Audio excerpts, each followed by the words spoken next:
The only thing I believe I remembered from ET school to this day, and I swear I still remember it, because it's the first thing that I learned, really learned.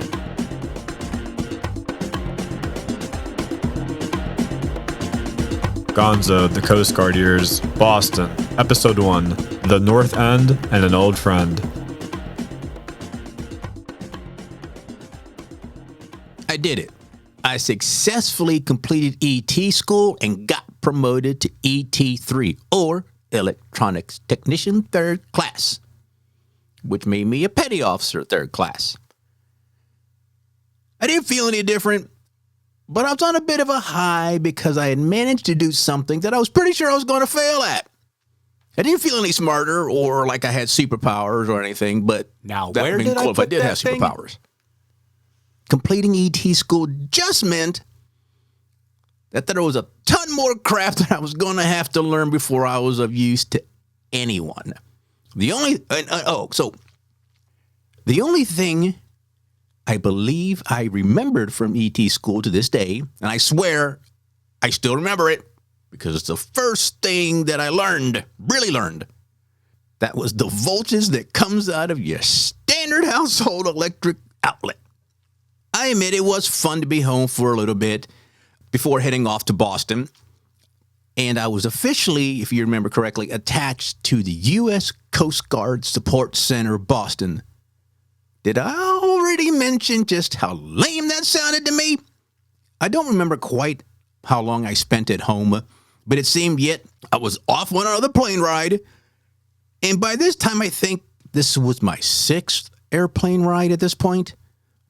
I wasn't as anxious either, if I remember correctly, on this particular plane trip because, hey, man, I was already experienced at it. Although this was yet another big city I was going to, and I was absolutely clueless about how I was going to get to the Coast Guard base. I assumed I'd fly to Boston, hop off the plane, get a taxi, and let the driver figure it out. Yeah, there's some foreshadowing there, right?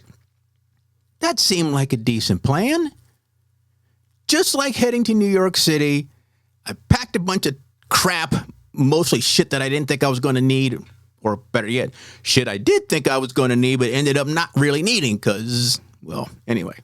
I'm a bit of an overpacker, apparently. And, of course, Boston was going to be my home for a bit, so maybe packing everything was probably a good idea. The weird thing is, I really hadn't a clue just how long I was going to be there anyway. No matter how long it was, I'm going to say it was going to be too short of a stay. The plane trip was pretty uneventful. At least I think it was, or I remember something exciting to tell you about, but there was nothing to tell you about. Arriving at Logan Airport in Boston seemed pretty easy. After I got my bags, I headed outside, and it wasn't nearly as crazy it was, like it is in New York City when you get off the airplane, because New York was nuts.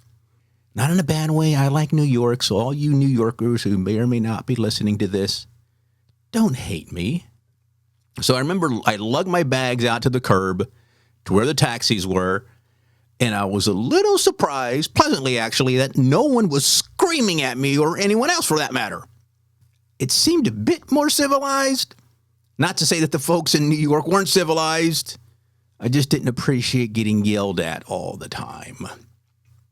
However, apparently in Massachusetts, and I don't know if people in Massachusetts are really proud of this, but it seemed like they were. I mean, they refer to people from Massachusetts in a very sort of derogatory sort of term of endearment kind of thing. Do you know what a masshole is? Yes, massholes. I mean, we were calling people that, and I didn't make it up. I think it's a moniker that they enjoy being called by non-massholes or people from Massachusetts. So anyway, so I get through the line that wasn't too long, and I hop in the taxi and then tell the driver that I wanted to go to the Coast Guard base, and he was, let me just say, not particularly sure where I was talking about. Honestly, I couldn't believe my luck. I mean, if I didn't have bad luck, I'd have no luck at all. This was almost like the New York City taxi cab ride all over again. Although, thinking a bit, I was living in New York City for 3 months at that time, and I like to think that I was a bit more street smart than I had been previously. As a matter of fact, I think I was a bit more assertive now, at least at that point. By that, I mean I didn't go into a complete state of panic and thinking this guy who was going to end up trying to kidnap me or anything like, my first cab trip in New York. Honestly, why would anyone want to kidnap me anyway? I mean, seriously, looking at me, I was dressed like a bus driver. And clearly I had no money unless, they wanted all my bags, which I guess probably would have been worth something if you dropped them off at the thrift store or something. So I told the driver the address that I had in my orders, and we took off. The driver said he thought he knew where it was, and, he thought he knew where the Coast Guard base was, so he was just going to try the place that he knew. He kept saying it was the North End, which sounded good, but I had no idea what he meant by the North End. Like, not a fucking clue. I guess I was told previously that it was in the North End, but I didn't remember. Maybe it was some kind of code for, like, the pointing end of a spear or something. I honestly, I don't know. Maybe I really wasn't all that street smart now that I think about it. Yeah, I know you're all thinking I'm really freaking nuts, and you'd be right. At the time, I wasn't nuts, at least not really. I was only mildly reliving the New York City taxi ride in my head. You know what I mean. That weird shit that happens when you recall something that happened and it's happening again. Deja vu-ish type sort of scenario. The traffic in Boston was equally as bad as it was in New York City. At least it looked that way to me. What really pissed me off about the trip was into the tunnel. You always had to go through the Callahan Tunnel to get to and from the airport, at least if you were coming from the North End. What pissed me off about that was that while I was in the taxi, and since they charge you even when you're not moving, and since getting in the tunnel during rush hour basically equates to not fucking moving, and since I was going to have to pay for this cab trip, well, technically the Coast Guard would reimburse me, but that's not the point. I kept seeing the meter count up, and we weren't even moving. Eventually, when we got through the tunnel, which just happened to bring you right into the North End, although I didn't know that at the time, then the driver does some weird-ass loop-de-loop drive around the North End before taking us to Hanover Street. From there, it was quite literally a straight drive to the Coast Guard base. As far as I was concerned, this crazy-ass loop-de-loop was, well, so when you get out on the North End, like the traffic is going one way in the wrong direction. So as far as I'm concerned, it was going, well, the wrong direction. So you get out of the tunnel, and the traffic was coming from your right. If we were able to turn right, we would have been at the Coast Guard base in no time flat. But no, hence the loop-de-loop turn, because we had to go straight, go down a couple blocks or 100 miles, I don't know. And then we turned right to go down to Hanover Street. I know I'm just babbling, but I was lost. I had no idea where I was going. Again, my brain was going back to my trip in New York City. The drive on Hanover Street was actually pretty short. I saw what, at least to me, was some... the stuff that I saw was just not stuff I was accustomed to seeing, growing up in Fauquier County. On the left-hand side of the street, again, as you're heading down Hanover Street toward the waterfront, I saw old people. Yeah, I know, that sounds really bad, but we have old people in Fauquier County and other parts of the world, and what was different about it was that the men and women, the women, they were the most different. I know, I sound like a complete fucking moron right now, but you have to remember, I did not grow up in a very diverse area. everything, and I mean everything, was different to me. I mean, I just spent 3 months in New York City, so I should have been accustomed to things being different. You know, because back home, I was one of the diverse population, and there wasn't a lot of us. There was a group, I remember seeing a group of women all dressed in black. And these were older women, and they were wearing like black shawls over their heads. They all looked like they were coming from a funeral. Or maybe they were nuns, I don't know. I was to learn later that it was typical for Italian women to wear it while in mourning. So, yeah, after I learned that, I felt pretty much like a complete dumbass, which still holds true to this day. Hey, I'm from Fauquier County. I never saw anything like that before. And I didn't expect to see anything like that in the North End either. Oh, better yet, it's not that I didn't think I'd ever be in the North End. I had no idea what the North End was, nor did I ever envision, consider, think about, contemplate ever being in Boston. I think I only knew about Boston from U.S. history and completely forgot all about it. And anyway, I think I did sort of tangentially know, I think I used that word wrong, even pronounced it wrong, knew that there was a North End. I knew there was a Little Italy in the North End, but maybe I was confusing that with New York. Yeah, maybe I was doing that. But anyway, you get my point. Everything was just different for me. And the men were all huddled around talking to each other. And the women were talking to each other too. But I just thought the whole thing was odd that there were just like little pockets of people on the side of the road or the street, Hanover Street, talking. And did they do anything all day? I have no idea, because it was clearly during the middle of the day. And then they were older folks. So, it's not something I ever saw growing up. But then again, I grew up in the suburbs of D.C., and so we didn't have sidewalks where I lived. It was just like a bunch of houses with a road in between them and a little cul-de-sac. And so there were no sidewalks. You just basically walked in the road, and you just hoped that, somebody coming down the road didn't actually run you over. Because, by most people's standards, I lived out in the boonies. So it was just sort of, sidewalks weren't a thing for us. You know what the worst thing is, or the most different thing about it, I guess? I shouldn't say worst. Not different. So, where I grew up, we had horses. There were I didn't have horse, but there were horses everywhere. You would see horse farms and cattle farms too. But in Boston, you know what? I think I only ever saw one horse in Boston, and that was in a little square area. It was a big-ass statue of a dude riding a horse. So, yeah, I didn't know who or what the statue was when I drove past it, but I found out quickly that was the statue of Paul Revere. And if you don't know who that is, you really, and I mean really, need to pay attention in school. Paul Revere, for those who don't know, supposedly is the dude that traveled on horseback through Boston shouting, "The British are coming."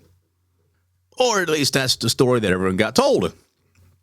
So he's kind of like a big deal in U.S. history and a big deal in Boston. Like they named an entire neighborhood after him called Revere. And you know what? God, I'm so messed up. I got issues.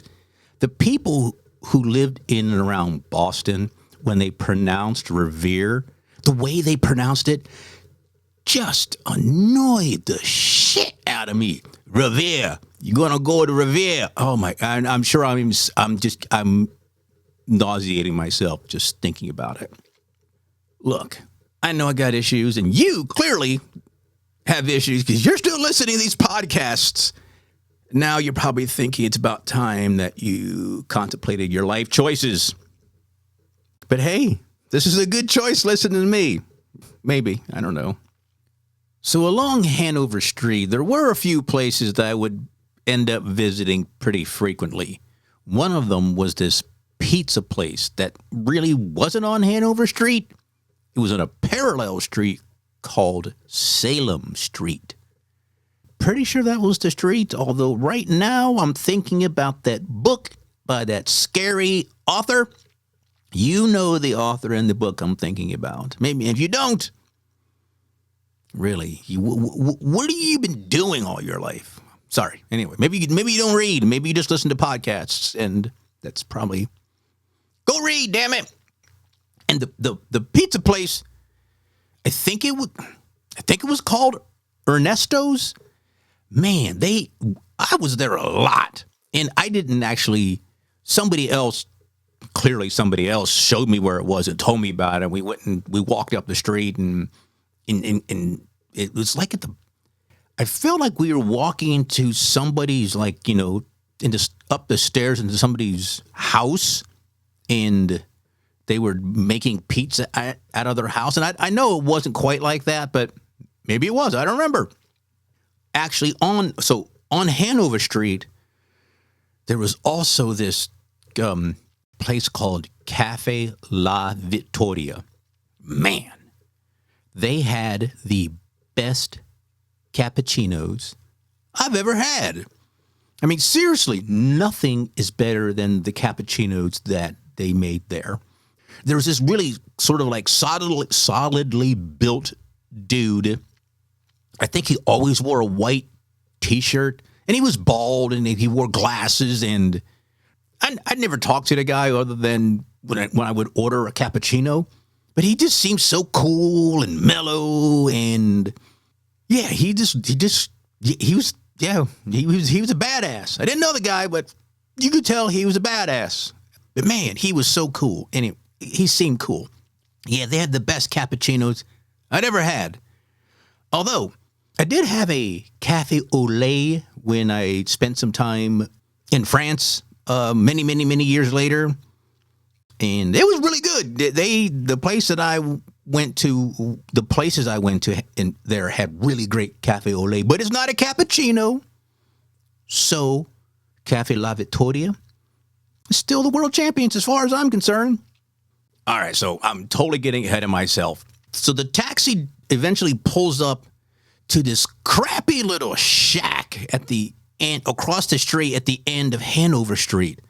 Kind of thought we were close to the right place. It had to have been the right place, or at least would have fooled anybody else, because there were Coast Guard 270s, a.k.a. the big white ones, located at the pier that I could see, so it kind of gave me the impression we were in the right place. Looking at those ships, I knew that I was destined for one of those, and that did not make the whole arrival make me feel any better. So at this point, I vaguely remember that once I got out of the cab, somebody escorted me over to a building that was off to the right, and I guess it was sort of like the visitor center for the base. So I lugged my bags over there to be greeted by two civilians working security and a coastie. I think the coastie was an E2 or an E3, maybe. I don't remember. Could have even been an E4, like I was. An ET3. Well, the person could have been an ET3 for all I know. I remember being really disappointed, though, with how they acted and treated me. It was sort of like I was basically forcing them to talk and forcing them to get out of their chairs. I mean, it's not like they were sitting there eating donuts or anything. There was a Dunkin' Donuts just outside the Coast Guard base to the left that we went to a lot. Yeah, they had Dunkin' Donuts everywhere in Boston. It was kind of crazy how many there were. But anyway, I went there a lot. But usually when I was going with a bunch of other guys to go do work on another ship, and I don't want to get too far ahead of myself, I showed the folks my orders, and they sort of like, okay, cool, dude, whatever. They took me to, so I think it was the coastie who took me to another building, the admin building or office or whatever it was, and I got officially onboarded, so that they took my orders and They said a bunch of stuff that I can't remember. You know, the building was really, really old, too. I'm sure the same building is there, right there at the end of Hanover Street, and it may have been renovated on the inside, but I'm sure that old rickety building is still there. And I remember they put me in a room, toward the top of the building. I think it was supposed to just be temporary, I guess. But anyway, so more permanent ones came around. So my first day there, after I got settled in, dropped my bags off in the room and whatnot, I just basically was walking around that small little base. Yep, just actually I was kind of super fortunate that I didn't get kidnapped or robbed or get lost in the cab ride.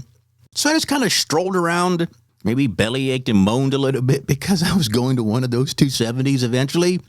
And, other than seeing Coast Guard 270s, all I saw were coasties. And, yeah, you'd think you're on a Coast Guard base. That's exactly what you're going to see, you damn knucklehead. I remember that as I was finishing up, strolling around, I was going to head back to my barracks, and I saw this coastie. As I said earlier, that's what you expect to see on a Coast Guard base. I recognized the walk, I know that sounds weird, of this coastie. So I started speed walking to catch up. And I guess the person's spidey sense went off or I don't know, they saw me out of the corner of their eye because they turned around my direction and we both recognized each other immediately. It was Rob Diamond from Key West. Now, if you haven't listened to season 2 in Key West, you probably don't remember, or you wouldn't know if you didn't listen to it. So go back and listen to season 2 Key West. Rob was my roommate when I was at the barracks, at least for most of the time that I was there. And he's the guy who had gone off to go work at a small boat station. And while I went up to go to the Thetis, honestly, I couldn't believe my luck. I mean, at ET school, there was Rafa and Crosby, who I knew from boot camp, and it was cool hanging out with them. And then I run into Rob, who I knew from Key West. That was so cool. And I was super happy to see him. I mean, I don't know if Rob was equally as happy to see me. There's no way, because I was excited. I knew somebody. So seeing the friendly face was awesome. The Coast Guard is the smallest of all the armed forces. In the grand scheme of things, running into the same person, pretty low, pretty minimal chance that that's going to happen. But I was very fortunate. And so anyway, I'm babbling. Sorry about that. I quickly found out that Rob had gone to ET school as well. He was in the class a couple of weeks or a month or so ahead of me. He had been in Boston for maybe a month, so he wasn't there that long, And I didn't know Rob wanted to be an ET. I could have sworn he wanted to be... Rob, if you're listening to this, I'm so sorry, but I thought he wanted to be a yeoman or something. But one of the guys that I actually was in Key West with, Pat ended up becoming a yeoman, I believe, and I swore he would have been like a mechanic or a bosun's mate or something like that. That just seemed like something he'd want to do, but totally wrong. Rob and I chatted, and we caught up on any Key West gossip and all that kind of stuff. He told me what he'd been up to, and I told him what I had been up to, my short, tour on board the Thetis. And by short, it was almost a year. Wow, man. Yeah, it was a year. Rob was always super, super nice and kind, at least to me. He kind of walked me around, told me a bunch of stuff that I would have had to, find out all on my own, but he was very gracious with his time. And, I don't think Rob ever said anything negative about anyone, at least not when I was around him. He never said anything negative. So the next day, I don't know if we ate dinner that night, but I do remember, the next day, Rob stopped by my room, and we went and got breakfast. And then, I don't even remember where the dining hall was. I kind of vaguely feel like I remember. Anyway. I'm going to have to talk to one of my old friends that was in Boston with and see if they remember. More on that in a future episode. For now, I don't know where it was. Man, that's starting to bug me now. Yeah, I'm saying the word now a lot. So sorry. I'll remember at some point. But anyway, so the next morning, Rob stopped by my room, and we went to breakfast. And at least, And then when Rob took me over to where the building was that we would be working. The building, or the name of the group that I would be working temporarily, was the Electronics Maintenance Detachment, or EMD for short. EMD. Sounds like the name of a rap group or something. We did try coming up with a rap song, weeks or months later after me being there, but yeah, we couldn't make it work. So as we were walking across the base to the new office building that I'd be in, which happened to be right by the base motor pool, I guess. So the motor pool basically is where, they had cars, basically the base mechanic shop, like a big shop.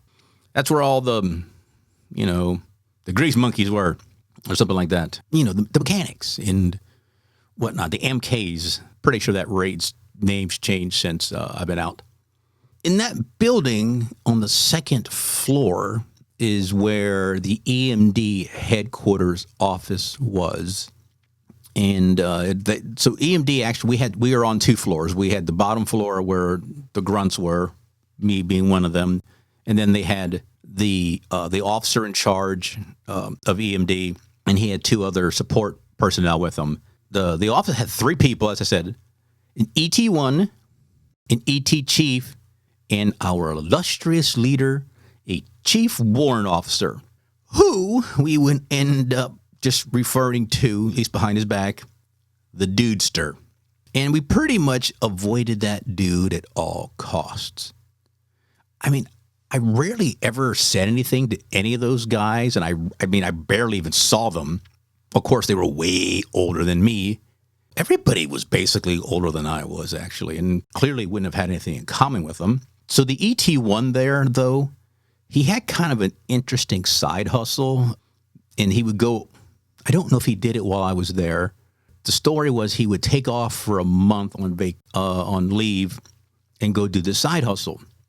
He was a film editor, and I'm not sure of all the details, but apparently the Coast Guard sent him to film editing school, and I think it was back when Queen Elizabeth II had come to Boston, and she may have toured the Coast Guard base, but somehow the ET1 had something to do with editing the footage when she was there, and somebody noticed him, and so the next thing you know, he's like a legit sort of Hollywood type editor type thing. Anyway, it's kind of, I mean, I didn't talk to this guy. I may have said a few words to him here and there, but it's still way cool. At least I thought it was cool. Now the dudester, man, he was old as shit. I didn't know how old he actually was, but he looked really old. He looked like he could have been someone's grandfather or something. And on top of being super old, he was super socially awkward. Although most of us were socially awkward, unless we were around each other, which is really weird because I guess like socially awkward people tend to be less socially awkward around other people that were mostly odd and weird. It's like I can't explain it, but if you're socially awkward and kind of nerdy and geeky, you know what I'm talking about. But nope, the dudester, he took it to a whole new level. When I met him for the first time, I recalled like shaking his hand and thought nothing of it, except kind of felt like he was wishing that I would hurry up and get the introductions over and get the fuck out of his office. Yeah, I could just tell he didn't like talking to people, at least new people. So I guess, I wasn't in his sphere of people. I don't know if he had any friends or not. But anyway, later I had gone back downstairs. I started meeting the rest of the team on the main floor. One of the guys that I met just blatantly asked if I had, shaken the dudester's hand. I'm like, yeah, why?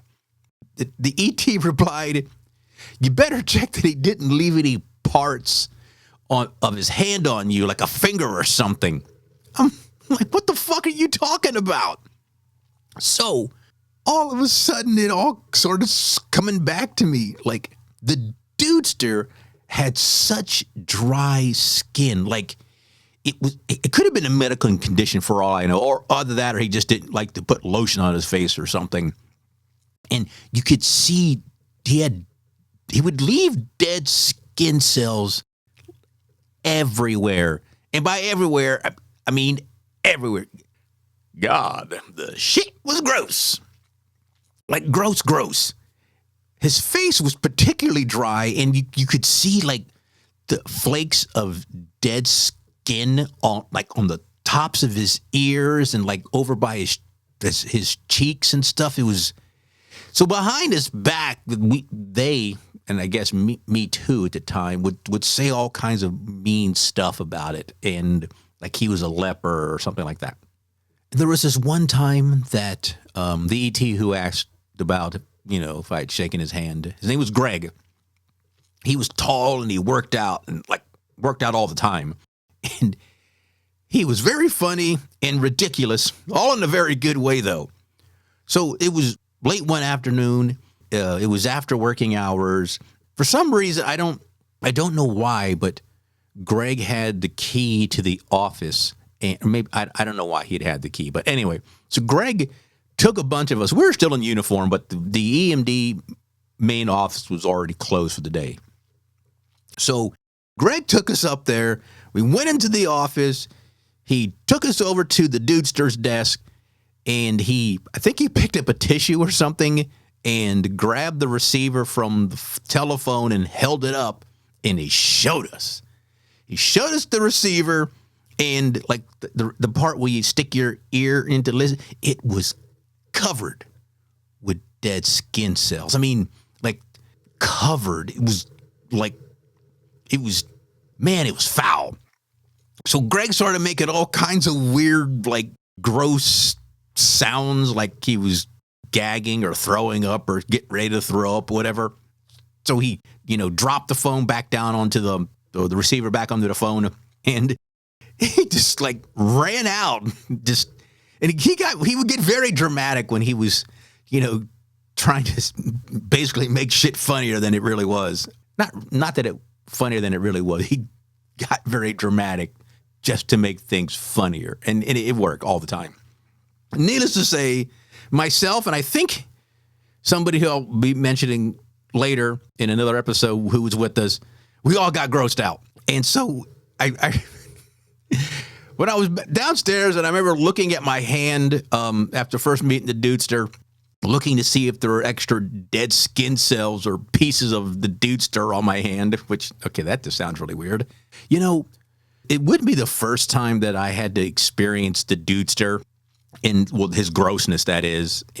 Man, I feel bad because the guy did. I'm sure he knew, but I probably don't imagine he knew we spoke about him behind his back like we did and how much he grossed us out.